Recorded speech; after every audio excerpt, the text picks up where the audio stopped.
So welcome to this manufacturing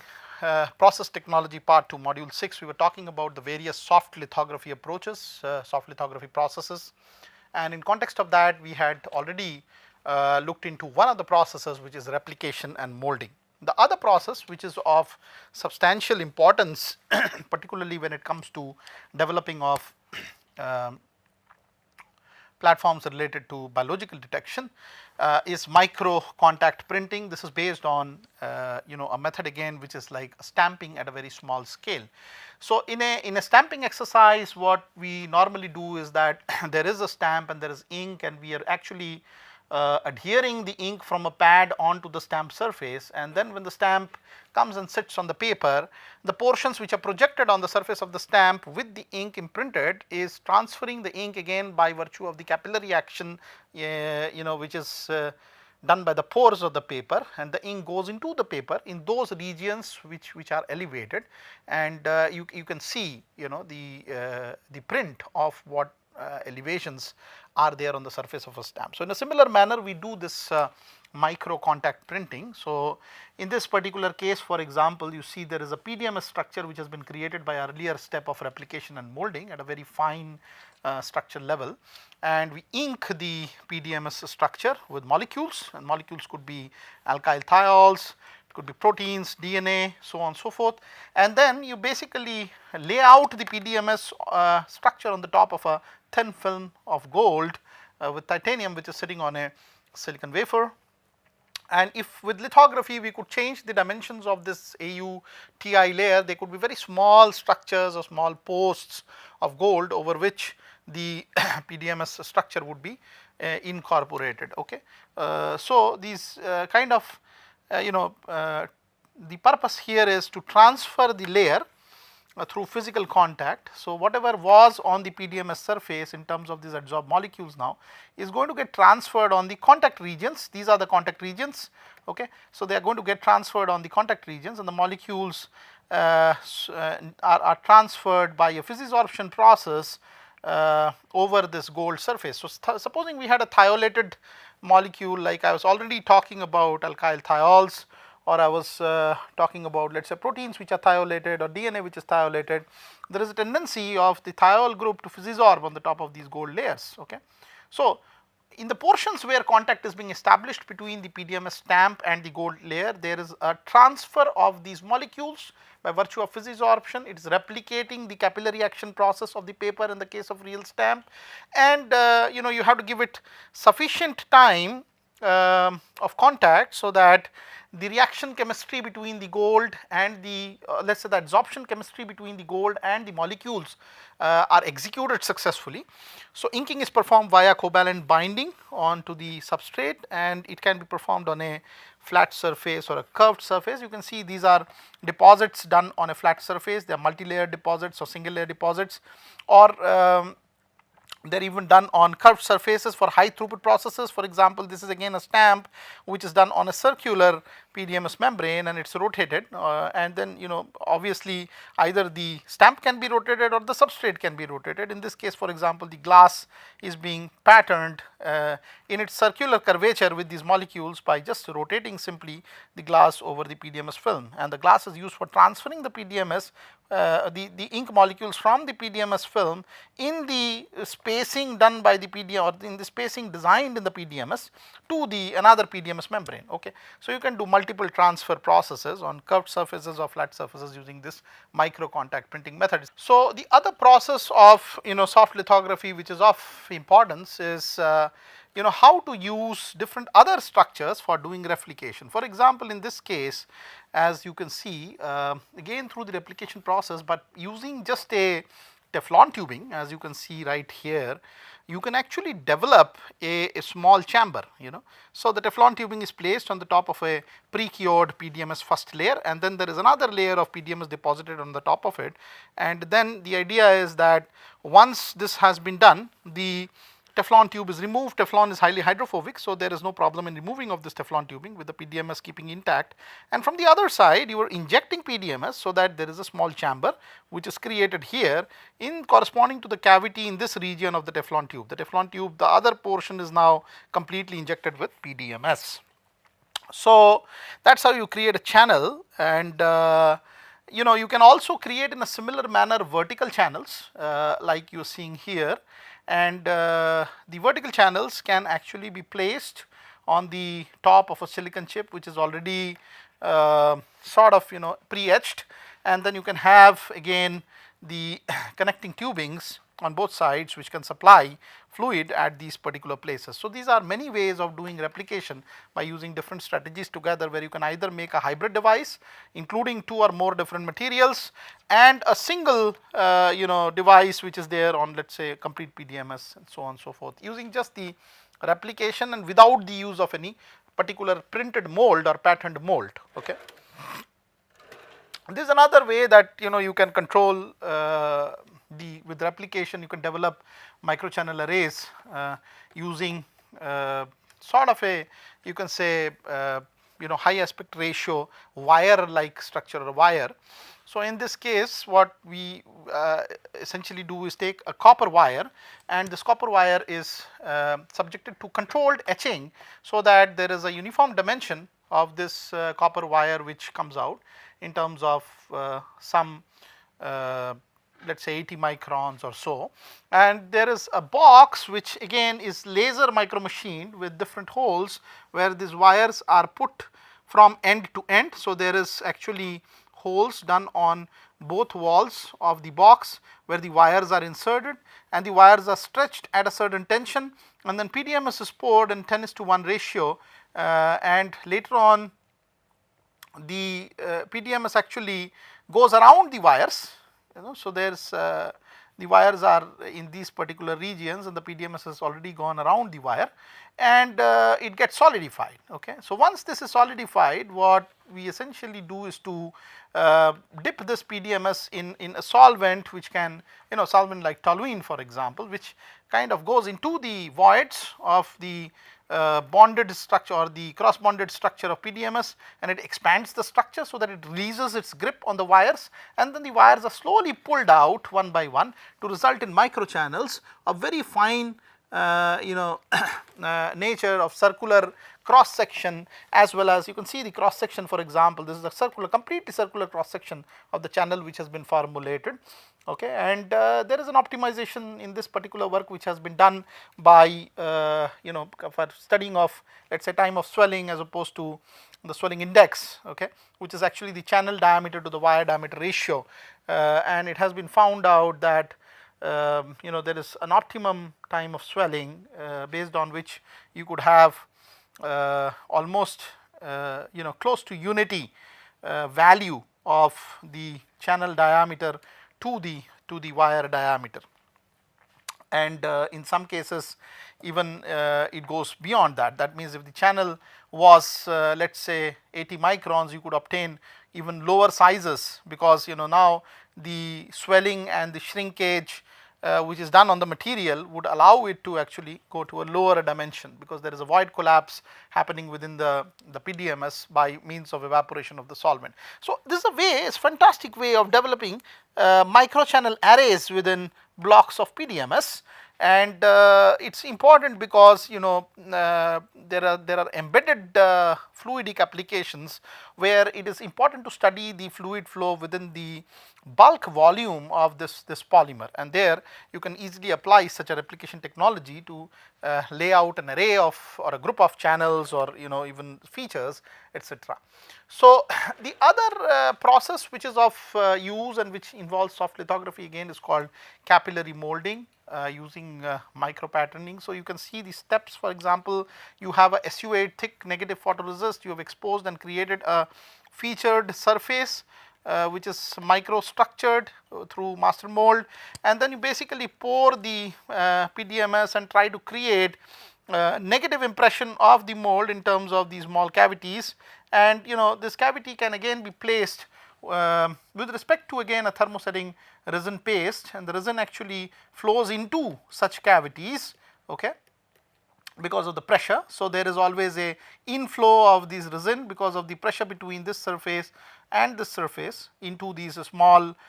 cavities, and then the idea is you thermally set this resin by a thermal cycle, by applying a thermal cycle, and then remove the PDMS. So, if you remove the PDMS, the structures that were initially imprinted onto the PDMS are now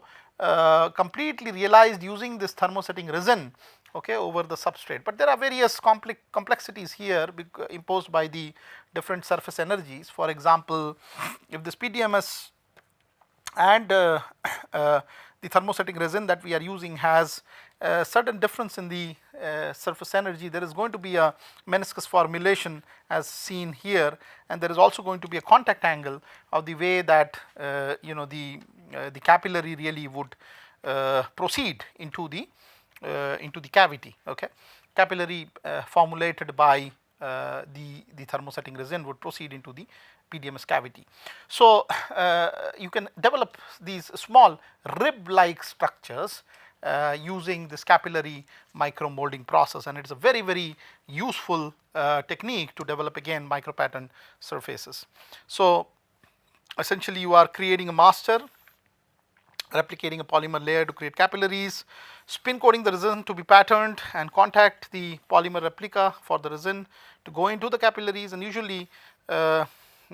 resin has a thermosetting component, so a replica can be released to obtain the ribs placed on the top of the substrate. Okay. So, that is how micro molding capillary assisted micro molding is done. This is again a very important process from the viewpoint of placing molecules, also in the sort of the nanotechnology domain, and in fact this process was developed by Shad Mirkin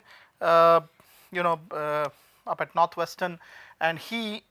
for the first time observed that there is kind of repetition of the fountain pen principle on a very small scale. In a fountain pen, for example, there is a liquid ink which is stored inside the in the tube attached to the nib of the pen or the dispenser of the pen, and there is a slow release of this ink from the tip of the pen, and this release through gravity action is again capillary, by capillary forces is sucked into the paper, and wherever there is a rastering of the pen on the paper, there is a mark of the ink made by virtue of all these different processes together. Now, this particular process uses a similar kind of a technique, although the scale is much smaller. It is done using an AFM tip. It is a STM probe which is actually transferring these molecules, and the way that the molecules are sort of dispensed onto the substrate is by virtue of releasing the molecule onto the tip of an AFM atomic force microscope, which is again atomically very sharp, and by control of the temperature and the humidity condition in a way, so there is a water meniscus which develops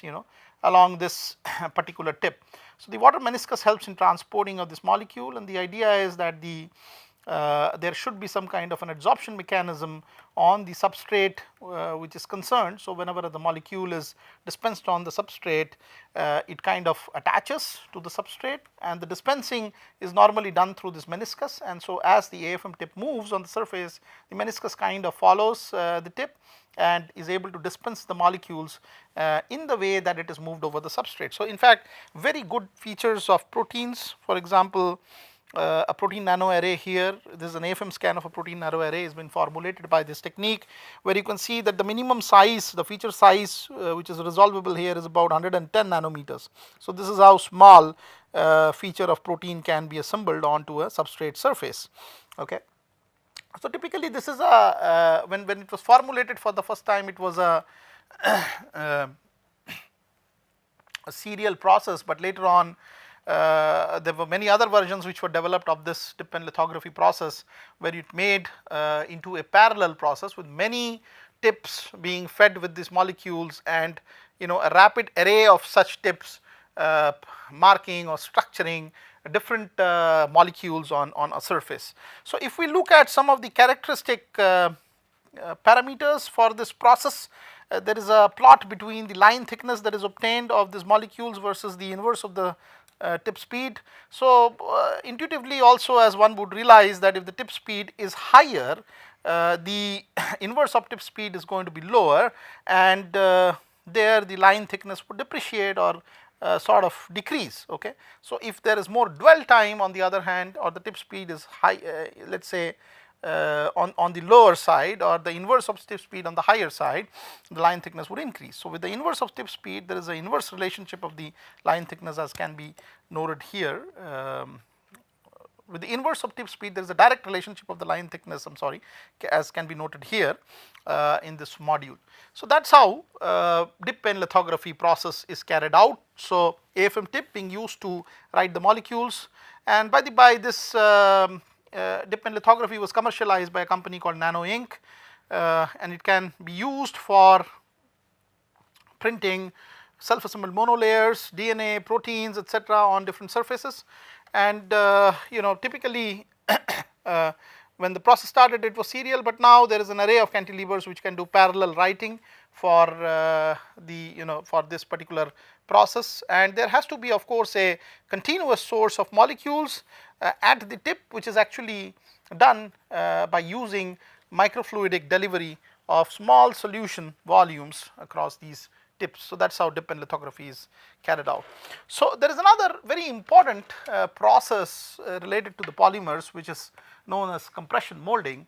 and in this particular process, it is really same as any other compression molding process which would exist, that there is a mold which is able to withstand high temperature and pressure conditions. There is a polymer which is like a thermoplastic material, and again there is a application of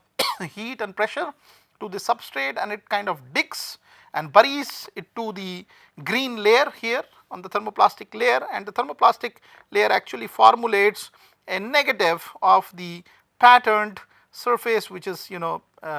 plunged into this polymer surface, and later on, because of the thermal cycling, this heat cures and you can remove the substrate, and a negative pattern is kind of imprinted onto the top of this green film, which is like a polymer. So, the process includes take a patterned hard substrate able to withstand high temperature and pressure without much deformation, press this over a spun on thermoplastic polymer, heat the ensemble and release it, and you are able to get featured structure or features on the surface of this green layer. The other very interesting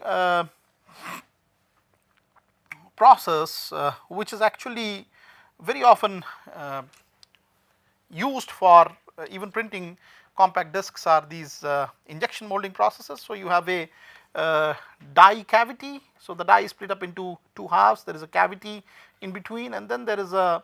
hopper arrangement which throws in the basic raw material, which is the polymer granules. So, in this particular case, the polymer now is heated, and the polymer the melt is actually injected into this cavity, the die cavity, and features down to the level of about 0.1 microns and deep and about 0.6 microns wide can be easily made using this technique. Typically for a compact disc, this is a very widely applicable process which is also borrowed from the conventional injection molding of polymers. The other important process related to polymer microstructuring or nanostructuring is this very interesting process of nano imprint lithography. So, this is based again on compression molding processes, and in fact, let me just add to all this information that there is a process which is so important that it has been included as an end of the road process for the international semiconductor technology roadmap, which has been created as probably a process for the end of the road devices, and that is the utility, or that is the basic essence of this particular process. So, what happens here is that again in the same manner as we had done compression molding, we are creating let us say pillars, okay, and the pillars are created by using a shadow mask. So, there is a shadow mask made in PMMA, which is again fabricated through e-beam lithography, and you can see the whole size that has been obtained here is roughly about close to about 20 nanometers, and the the difference between two holes, or the resolution at which these holes have been printed, are close to almost about 40 nanometers, and now this is used as a shadow mask. So it means that whenever you are depositing metal electrodes or metal dots, these dots are made by having the mask which is having hollow cavities all round, and so there is a sputtering of the metal which goes over this particular perforated structure, and this metal gets deposited onto the top of a silicon wafer. You can see here, for example, the metal dots are deposited because of the shadow mask, so the metal has been overlaid with the shadow mask, and the sputtering experiment has been done on the top of this, so the metal vapors have been captured on the top of this shadow mask. So you have these small dots, okay, and then once these small dots are made, you can use them as again a mold for which can be able to withstand high pressure or high temperature, and could be able to structure a polymer layer, a thermosetting polymer layer. So you have exactly the negative imprint of the of this particular metal dots to create this 10 nanometer diameter pillars, okay. So you are having again a very good resolution as defined by the e-beam lithography system, and you can really have diameters, very small diameters, 10 nanometers or 20 nanometer diameter pillars separated by a distance of about close to 40 nanometers. So this is the kind of resolution at which you are working in nano imprint lithography. So it's essentially a nanoscale extension of the hot embossing or the compression molding process that we had shown before. So these are a sort of range of processes which are applied to handle polymers or make polymeric micro or nano structures. So I would like to now sort of go into another aspect about polymer fabrication, which is about development of three-dimensional structures in a planned manner, and that too very complex structures. So there is a process called microstereolithography which is being done in order to address this issue of MEMS being or photolithography being limited to only 2.5 dimensions. So there is a layer by layer lithography which exists based on changed focus of the incident beam. In this particular case, for example, there is a polymer which is actually a resist, and whenever it gets imprinted with light, it does so to change the property and gets cross bonded on exposure to a certain wavelength of light. So we have a focused UV, okay. So there is maybe a lasing source from which this UV lasing is being done on a focused manner, and the depth of focus is continuously being changed. So what we typically do is that we try to write the resist layer by layer through a process where there is some kind of a glass slide, and the slide is moved with extreme precision, with maybe about 100 microns length of traverse. So when the slide is at the bottom, there is no resist typically, which is shown here by this hashed region. So there is no liquid resist, and the slide moves slightly by a few hundreds of microns, and allows the resist to flow in, okay. So as the resist flows in, the laser beam which is supposed to raster at a predefined path is able to write on this particular resist to make it harder. As a next step, the slide moves again by another small distance from the existing position, so that some more resist can come in. So each layer in this way is made by moving the slide up by some 100 microns and let the photoresist flow in, where you can actually sort of write on the photoresist with the laser beam. And the idea is that any object that you want to pattern now, using the power of CAD, can be sectioned, just as we do in rapid prototyping or just as we do in 3D printing. You're sectioning an object into small sort of 100 microns or even 150 microns slices, and the slices are being patterned selectively by means of a glass slide going up every time by about 100 microns or so, and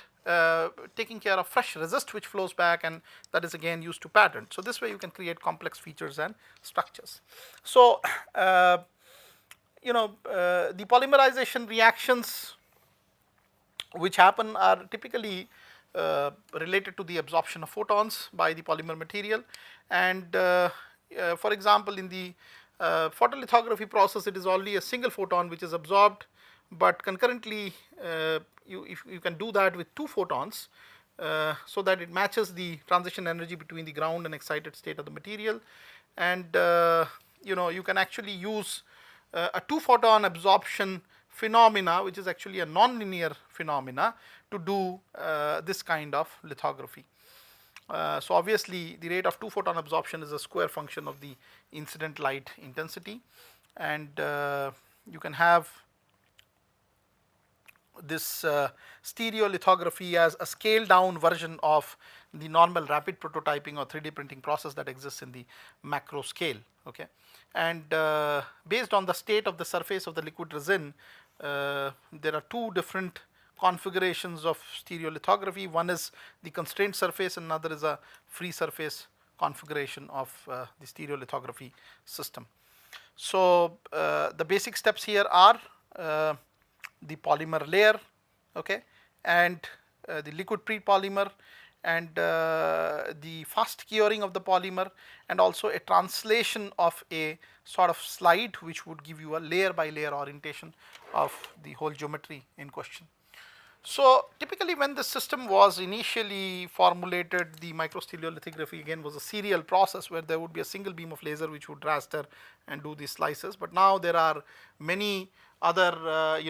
ways of doing it. For example, you can have a parallel set of optical fibers which can do a very high throughput stereolithography. You can see here that with this optical fiber bundle you have each fiber doing one step of lithography, and then the question is how to sort of manipulate this platform here, micro manipulate this platform here, so that it corresponds to at least identical features, many at a time, replicated on a certain surface by using the liquid resin and the selective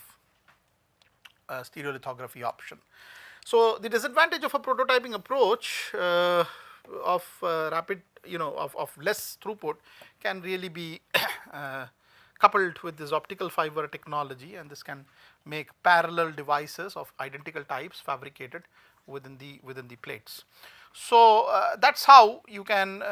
think of microstereolithography and 3-dimensional features. So you have seen 2.5D features using basic photolithography. You have seen 3-dimensional features using microstereolithography. The next in line would be a little more on the subtractive etching technique, which is actually a directional subtractive etching technique. We also know this as anisotropic etching, but I will talk that in the next module in the interest of time. So I'll close this module as of now. Thank you so much.